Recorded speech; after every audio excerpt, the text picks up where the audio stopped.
Okay, great. So, so dear ones, welcome, welcome.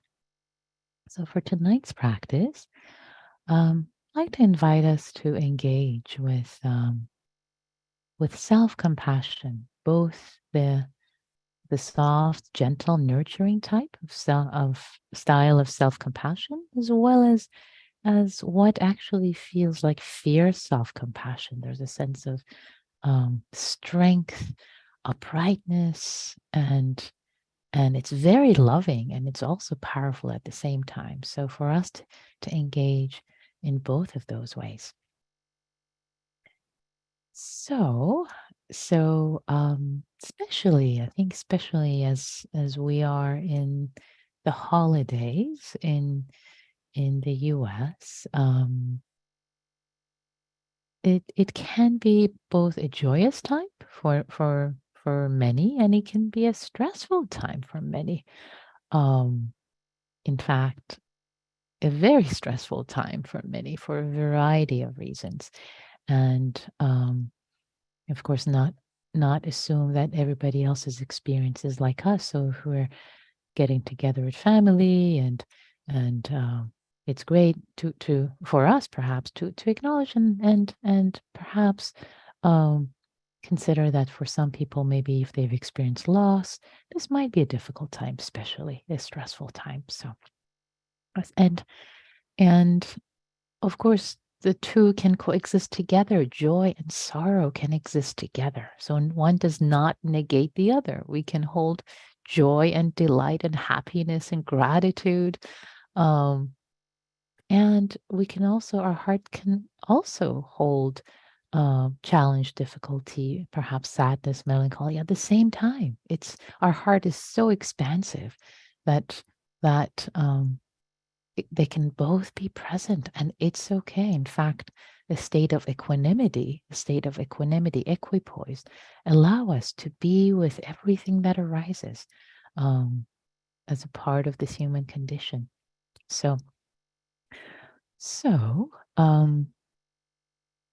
self-compassion can be a healing wand, both for us and as we have it for ourselves, it can support others. So, and the very first um, step towards self-compassion is acknowledging, actually realizing that we're hurting.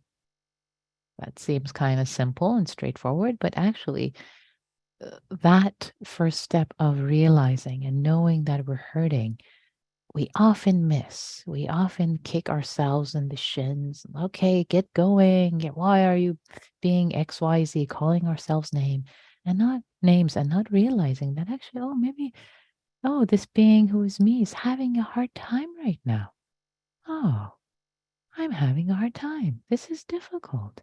This is difficult. If anyone else was in my shoes right now, with this background, with these genes, with this upbringing, with these set of experiences, um, life experiences, etc., they would be having the same challenge, same difficulty. So it could just be as simple as, oh, this is hard right now.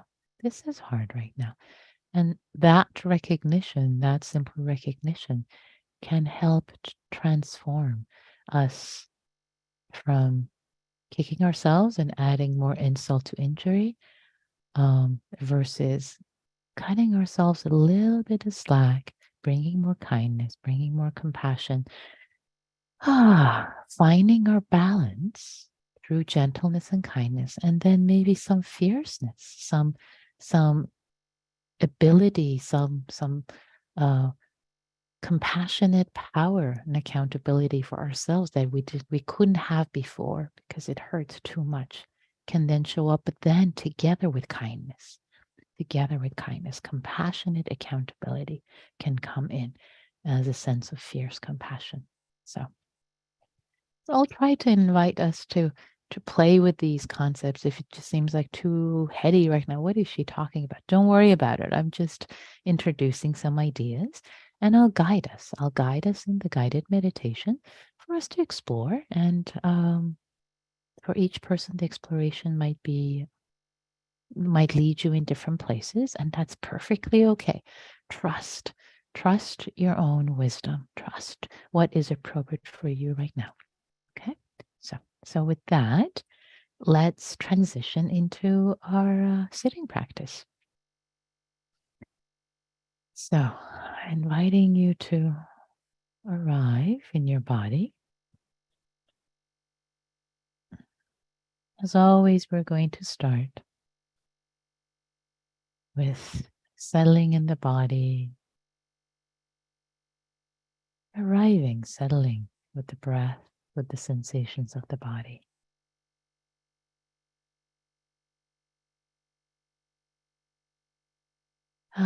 Taking refuge. In this moment, in the simplicity of this moment of just sitting and being breathed.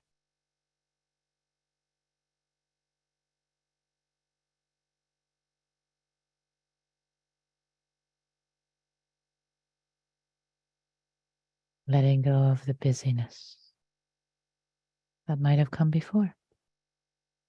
And just resting with the breath. So sweet, so nourishing to just be here, just here. That's it. Nowhere to go, nothing to do in this moment. And if thoughts arise, I want to take you away. Nothing wrong with thinking per se, but right now, tell them not now. Thank you. Come back later. With ease, with a smile. Tell them you're giving your heart to this practice right now. You want to stay. You want to stay. Later. And let's stay. With the breath releasing into the body. One breath at a time.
Here, just here.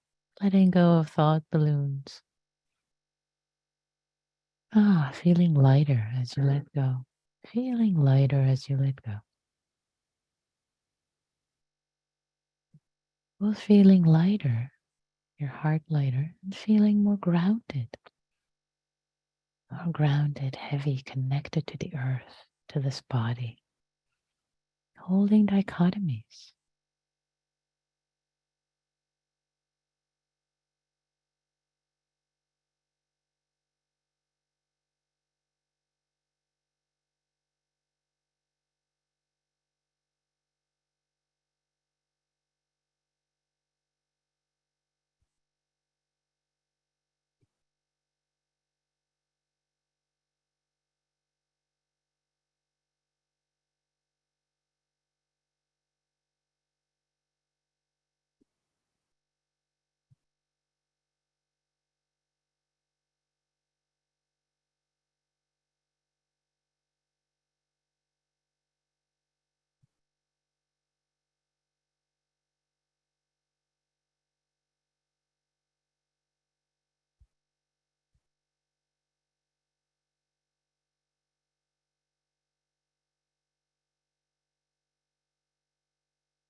Here, just here.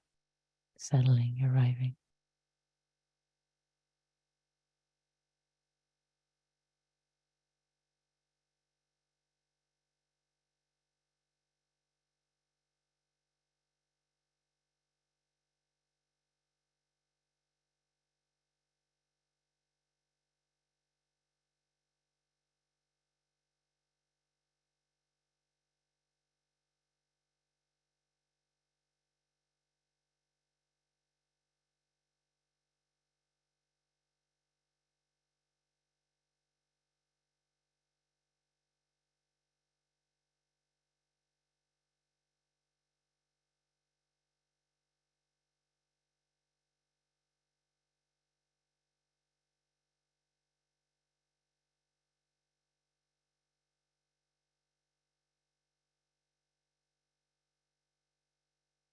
connecting with the entirety of the in-breath, with kindness, receiving the entire in-breath in the abdomen, receiving the entire out-breath, allowing them to ground you, support you in stillness. And with each out-breath, letting go your neck and shoulders, the stress, the holding tightness. Eyes in their socket, let them rest. Hands, let them relax. Your feet, give their weight off to the earth.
Just this in-breath, as if it were your first breath, as if your first and last in-breath. Same with the out-breath.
Loving the entire in-breath, the entire out-breath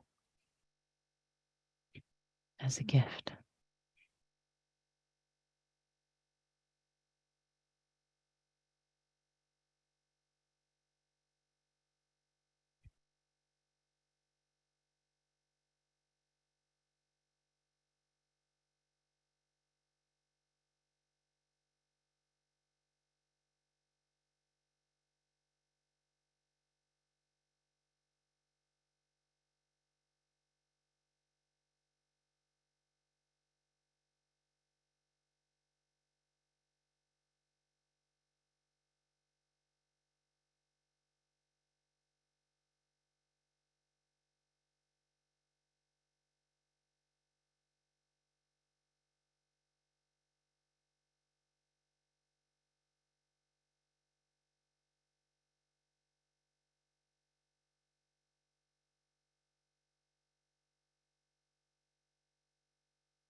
And if there are distracting thoughts or plans, memories, it's okay. Be kind to yourself. They arise. Part of being human, part of the monkey mind. It's okay. Be kind, be gentle. Bow to them, smile. Thank you. Not now. Release them with ease. Letting go. Connecting with the breath, with the body. Here. I'm here. I am here in this moment. Letting yourself be breathed. Gently, gently.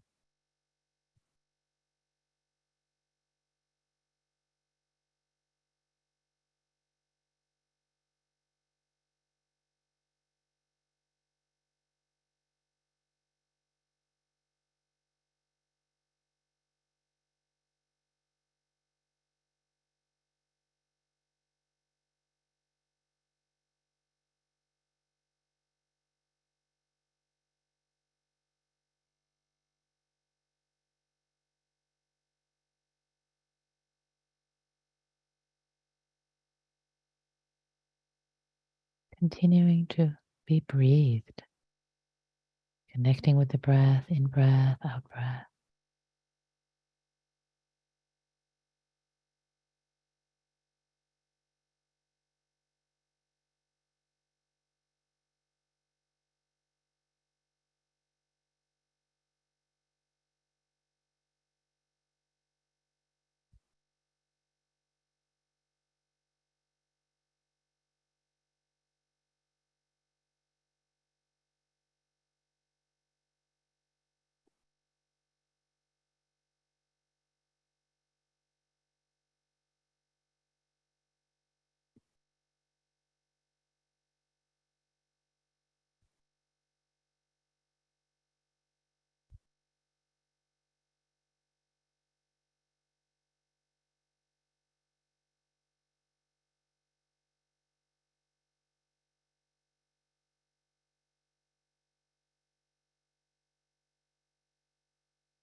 And now, if you wish,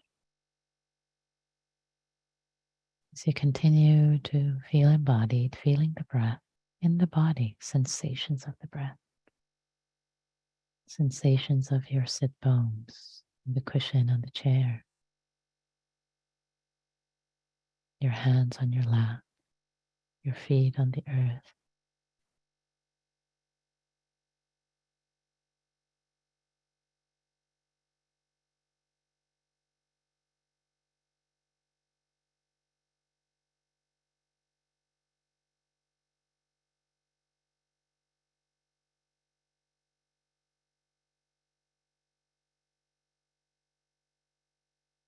Invite sense, a feeling of yourself as being who's you, as if a beloved other,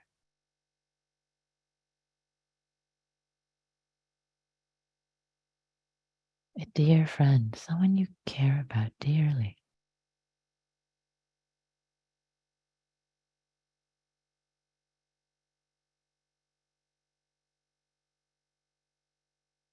You want this person, you want this being to be safe and happy, just as you would want that for a dear friend or a child or a pet.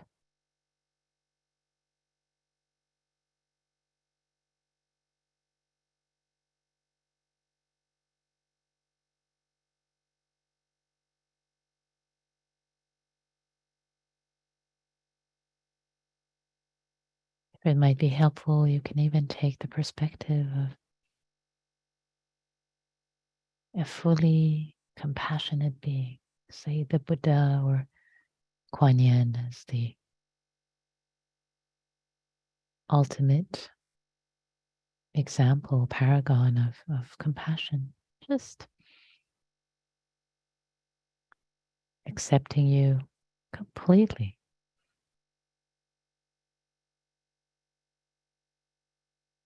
seeing you with kind eyes.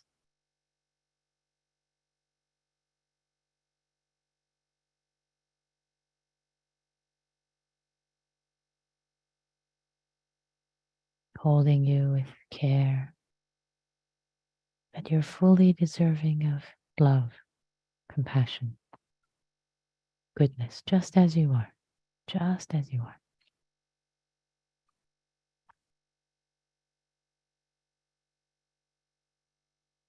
You don't have to earn it, to deserve it, just as you are. Just because you are a human. And being human is hard enough, hard enough, hard enough. You're held.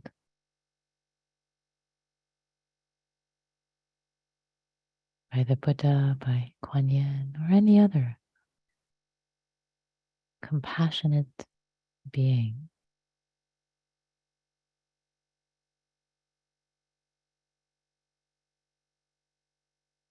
That they like to conjure up. This being knows your ups and downs, all the challenges of your life. Understands, accepts you just as you are. Your body can feel safe, relaxed.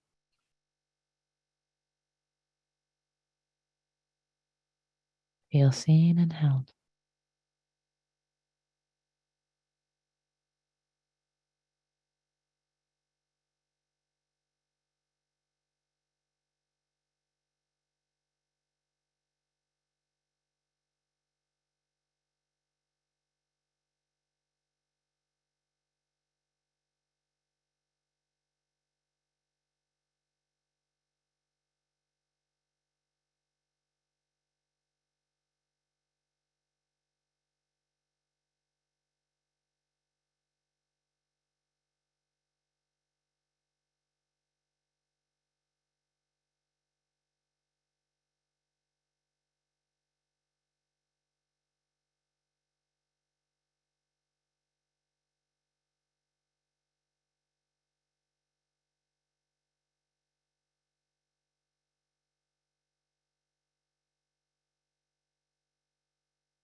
If instead of an archetypal figure, someone from your life connects better for you, who's held you with love and care,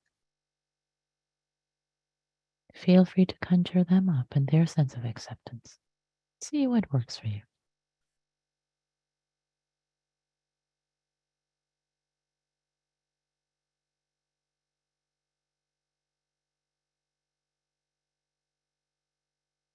Or it could even be a pet that's offered you a complete sense of acceptance and love.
Let your body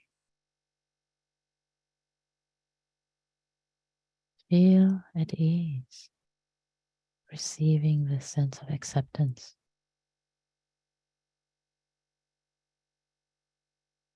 Is unconditional compassion.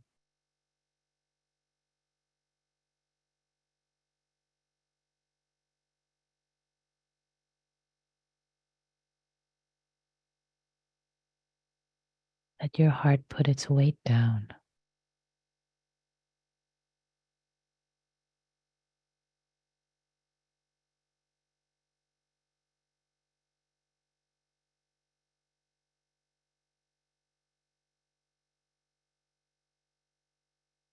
And now, if you would like, in the space of being held, bring to mind, bring to your heart, maybe something that has been hard for you recently. Not the most difficult thing, but something that's been a little difficult. Just a little bit. Maybe a pain in the body, something challenging that happened. Let yourself acknowledge. And yeah, this is hard. This was hard. This is hard. Just as this loving presence would know, this loving, compassionate being who knows you. Yeah, this was challenging for you. This is challenging, and it's okay. They see that. Let yourself acknowledge. Without falling into grief or sadness, but just acknowledging, yeah, this is hard. And it's okay. I can hold it. I can hold it with care. Not self-criticism, but yeah, this is hard. Let your body soften. Let your heart soften.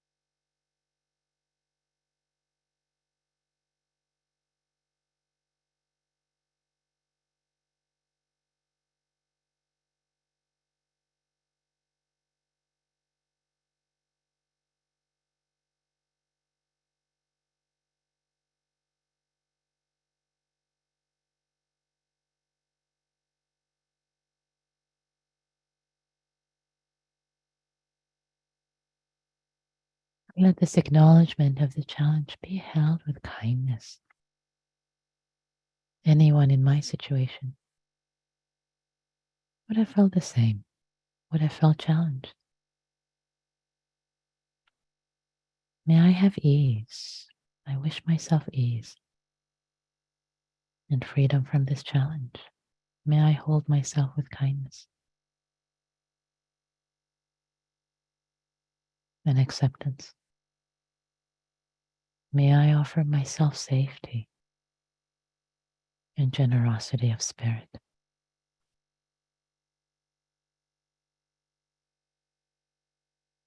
With respect to this challenge, especially.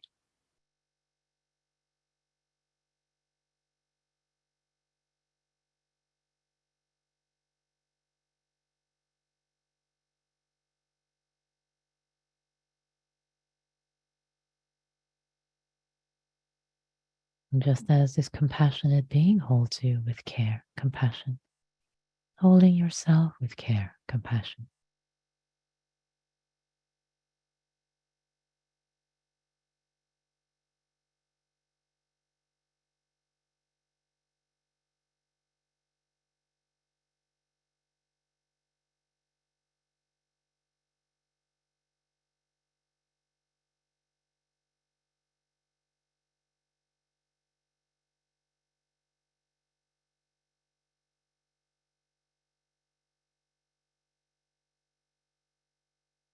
And maybe as you hold yourself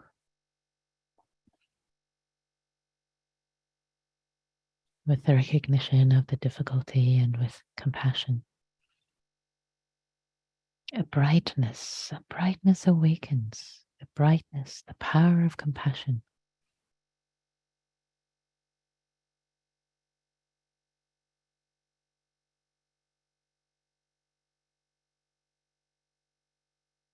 That compassion, together with its soothing nature, also empowers you from within. Your heart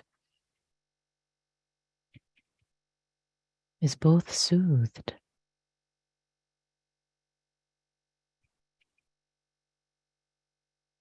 and feeling soothed feels more ready to take on, to be with what's difficult, what's challenging for you. So compassion, maybe you can feel that it's both soothing, calming, nurturing, and empowering at the same time.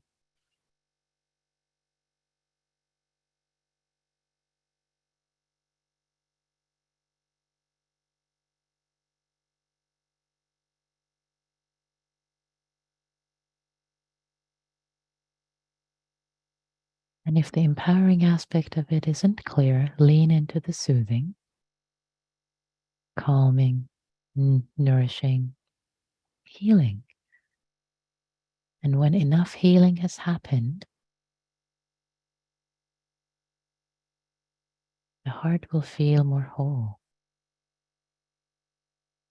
and more empowered in its own healing.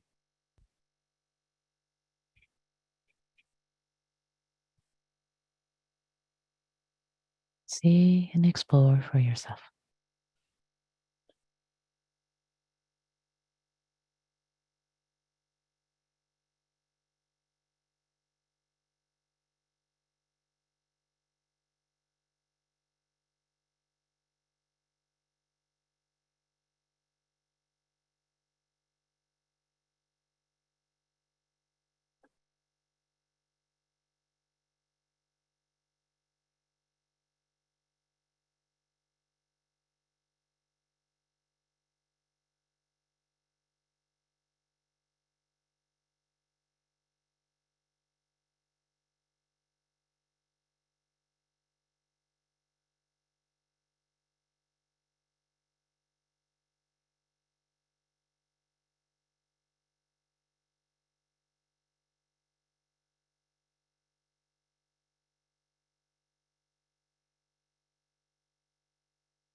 And as we begin to bring this seated practice to an end together, offering kindness to yourself for whatever rose and did not arise, and letting your sense of goodness and kindness, however much you are in touch with it, let it shine. Let it shine internally and externally for the benefit of yourself and others equally. It's a gift to ourselves, our practice, it's a gift to others. Same, same.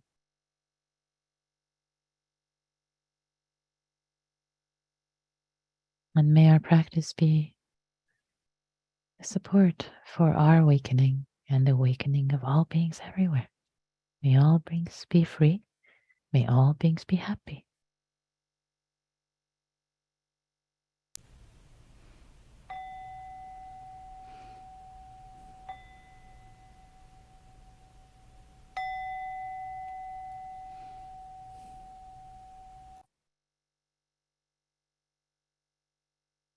Thanks, everyone.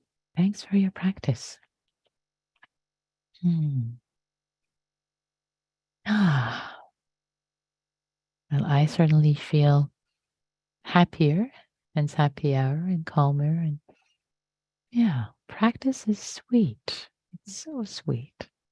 Lovely to share it with you in community, in Sangha. So we have time for reflections, questions, comments, and I invite you, if you wish, for the benefit of both yourself to share and be witnessed, and for the benefit of others. What came up? What did you discover? Stephanie. So it's funny. I had a meeting with a meditation teacher I work with today, and she was talking to me about self-compassion. So when I showed up on this call, it was funny that that's what we were talking about. So I really got a lot out of the practice, as I always do, your practices, Nikki, and really appreciate it. And we'll definitely have to listen to this one again. Thanks, Thank you. Stephanie. Thanks for sharing the serendipity synchrony that has happened for you, and I'm delighted that these offerings are supportive to you. Yay. Thank Makes you. me happy. Thank you for being part of the Sangha, Stephanie. Dan.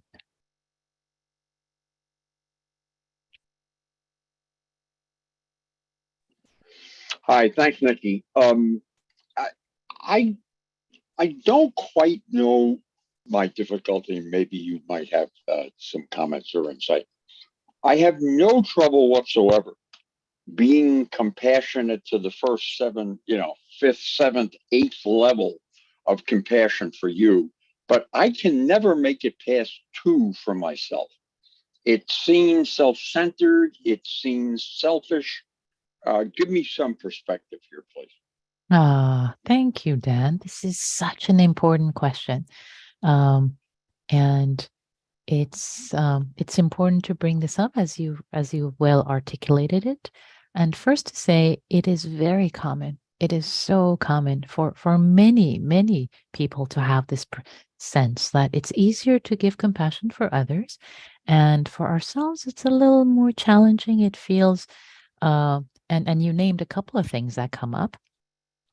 Couple of blocks that you mentioned. It feels self-centered, you said, selfish. Trying to remember what else you said. There are many of them. There are many blocks to compassion. One is, if you become compassionate, then, or especially self-compassionate, then you will not get anything done because you'll lie on the couch and eat bonbons all day. So I mean, there are lots of fears of compassion, and the one that you named is one of them. That it just feels like, it's not appropriate somehow. That I'm being selfish, and there's so much need in the world. Here I am trying to be kind to myself, and and there might be more there, and I'm going to ask you to unmute if there's more there, if you want to share, so that we get to the crux of it. Or is that it basically? That's sort of it. I've done both Buddhist meditation and sort of non-denominational meditation on and off for a number of years. I come from a classic Christian background with lots of optional theology and this, that, and the other thing. I'm old enough to go back to the Latin Mass and stuff like that. So I've got a lot of time on the meter, so to speak. And despite your kind words, I'm going to have to reflect on this and spend. We're not finished yet. We're not finished. I wanted to ask you. We're not finished. I just wanted to give you a chance to reflect some more. So before I was just I was just formulating the problem before getting into it. So great. Okay. So let me take it, if I may. And thank you for more background. So here's a couple of things to consider, Dan. One is that this challenge could be a sense of perspective. So consider the perspective. What are the thoughts that are creating the block, and actually catalog them. I invite that you journal, you write down, okay, maybe there's a sense I'm not deserving, maybe a sense that it's a waste of my time, other people are needed more, or I need to earn it, and or whatever the perspective is. It's just, there could be a dime a dozen, whatever and then try to catalog them. It's like, okay, well, is that really true? Really, is that really, really true? And with kindness, like, okay, I don't deserve the thought might come, I don't deserve, like, I don't know if that's the case or not, but I'm just giving an example. Say, well, actually, is that really true? And then reflect on that. And given that you have a rich background with different theologies, well, every human being, and maybe I'll use the Christian language for a moment. God loves everyone. I'm as deserving as everybody else. Why wouldn't I be deserving of love and my own compassion? So examine all these unseen assumptions, um, that there might be, that when you're in meditation, they just come up and the mind believes them and it just blocks it, and that's it. So take time with kindness to examine all these hidden perspectives. And also one wholesome one to add is that there's that if we really fill our own cup with our own compassion, with our own kindness first, if we do that first, then we don't go around basically to the whole world saying, love me, love me, love me, love me, take care of me. It because we might be doing that subconsciously, but if there's sense of acceptance and love for this being who is me, as if it's a third person, then there's a sense of contentment as a base for compassion for others, actually. And as you mentioned, you can have level 7 or 8 for me and 2 for yourself right now, and that will become 10 for yourself and 10 for me. It will just open up that other extra, the blocks that there are. So offering that for your reflection, Dan. Yeah, thanks for being here. Beautiful. Serena, I see your hand up, and we'll let this be the last reflection before we transition to the groups. Thank you so much for this opportunity. I much appreciated.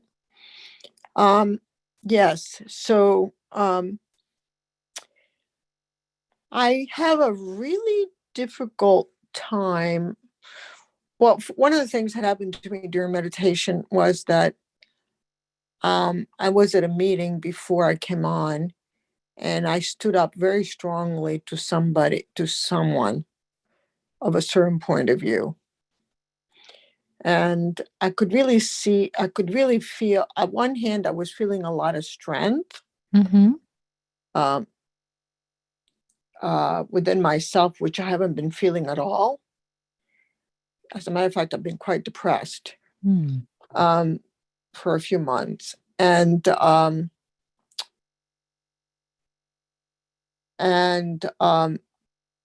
I'm just kind of wondering how to be with that kind of strength and, standing up kind of energy, and having compassion for it. I get it. I did get the gist of the question. Thanks, Serena.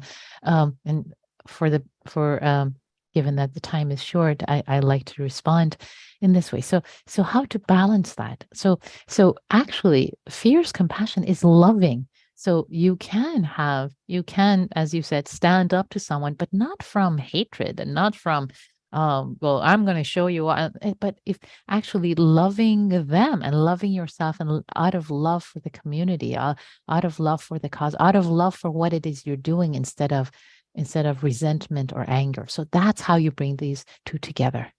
And it might sound like a tall order, but it isn't. It's something that I do trust every single one of us can do if we practice, and that's why we come, that's why we practice, so that this practice becomes the natural tendency. So that's what I like to offer for your reflection, Serena. Thank you. Thank you so much. Okay, let's transition now. It's 10 minutes till the hour. Let's transition to small groups. And prompt for so the groups will be size of roughly 3, and each person is invited to just share something from their experience or say pass and hold compassionate space for others.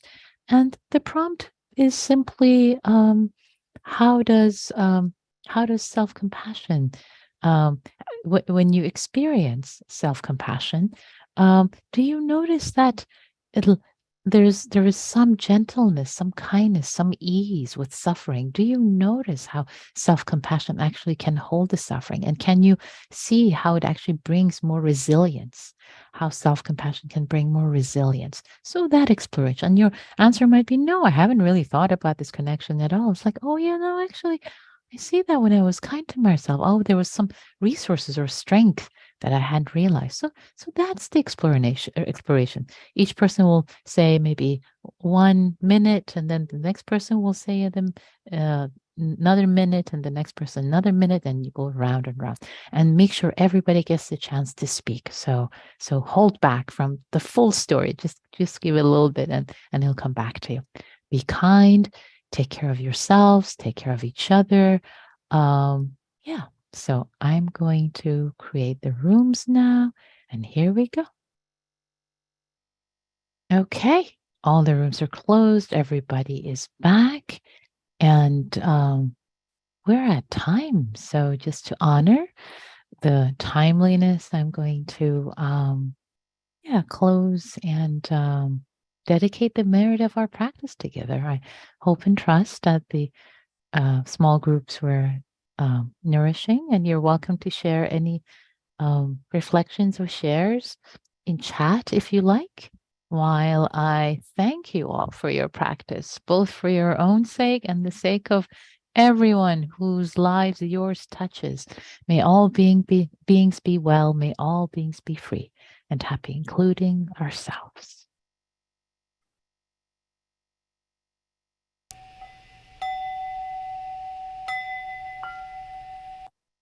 Thanks, everyone. Bye.